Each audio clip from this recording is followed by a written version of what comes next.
Hi friends, എല്ലാവർക്കും പുതിയ വീഡിയോയിലേക്ക് സ്വാഗതം. അപ്പോൾ ഈ ഒരു കോയിൻ്റെ ഫസ്റ്റ് സ്ട്രൈക്ക് കോയിൻ കഴിഞ്ഞ വീഡിയോയിൽ കയറി വന്നിട്ടുണ്ട്. അപ്പോൾ ഇത് സെക്കൻഡ് സ്ട്രൈക്ക് കോയിനാണ്. അപ്പോൾ ഇതിൻ്റെ വില വിവരങ്ങളിലേക്ക് വരാം. ഫസ്റ്റ് സ്ട്രൈക്ക് കോയിൻ കയ്യിൽ കിട്ടിയാൽ തിരിച്ചറിയാൻ വളരെ എളുപ്പമാണ്. അത് ഫസ്റ്റ് സ്ട്രൈക്ക് കോയിൻ്റെ അച്ചൊന്ന് കാണിച്ചിട്ട് അടുത്ത വീഡിയോ തുടരാം എന്നാണ് ഞാൻ വിചാരിക്കുന്നത്. അതായത് ഫസ്റ്റ് സ്ട്രൈക്ക് കോയിൻ ഇതാണ്, കണ്ടില്ലേ? വ്യക്തമായിട്ട് നോക്കി മനസ്സിലാക്കുക. അതിനുശേഷം മറ്റേ കോയിൻ്റെ മുഖപടം ഒന്നുകൂടെ കാണിക്കുക. രണ്ടും തമ്മിൽ ആനയാടും പോലുള്ള വ്യത്യാസങ്ങൾ ഉണ്ട്.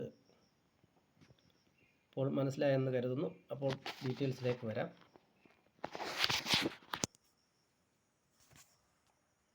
ബോംബെ മിൻറ്റ് കോയിൻ 10 രൂപയിൽ തുടങ്ങി 25 രൂപ വരെയും, ഹൈദരാബാദ് മിൻറ്റ് കോയിൻ 10 രൂപയിൽ തുടങ്ങി 30 രൂപ വരെയും വില ലഭിക്കുന്ന കോയിനുകളാണ്.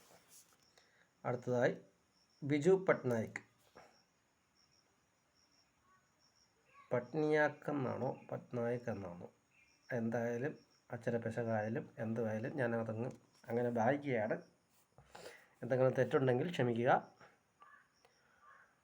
ഈ ഒരു മുഖപടമുള്ള ഈ കോയിനുകൾക്ക്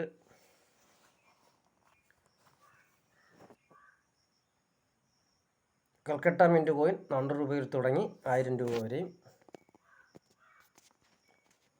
ഹൈദരാബാദ് മിൻറ്റ് കോയിൻ 25 രൂപയിൽ തുടങ്ങി 50 രൂപ വരെയും വില ലഭിക്കുന്ന കോയിനുകളാണ്. അപ്പോൾ അടുത്ത ഒരു കോയിൻ്റെ ഡീറ്റെയിൽസിലേക്ക് പോകാം. 125ാമത് ബർത്ത് ആനിവേഴ്സറി പ്രശാന്ത ചന്ദ്ര മഹാലനോബിസ്, എന്തൊരു പേരൊക്കെയത്, അയ്യോ. ഈ ഒരു മുഖപടമുള്ള ഈ കോയിനുകൾക്ക് ഉള്ള റേറ്റിലേക്ക് വരാം. റെയറായിട്ടുള്ളൊരു കോയിനാണിത്. കൽക്കട്ടയിൽ മാത്രമാണ് ഇത് മിൻറ്റ് ചെയ്തിട്ടുള്ളത്. 300 രൂപയിൽ തുടങ്ങി 2000 രൂപ വരെയാണ് വില ലഭിക്കുക. അടുത്തതായി ഈ ഒരു കോയിനാണ്. Birth centenary of Rani Gaidinliu. ഈ ഒരു മുഖപടമുള്ള ഈ കോയിനുകൾക്ക് അപ്പോൾ അതിൻ്റെ ഡീറ്റെയിൽസിലേക്ക് വരാം. UNC കണ്ടീഷനിൽ 50 രൂപ വരെയാണ് വില കൊടുത്തിട്ടുള്ളത്. അപ്പോൾ അടുത്തതായി ഇനി 5 രൂപയുടെ കാര്യം കഴിഞ്ഞു.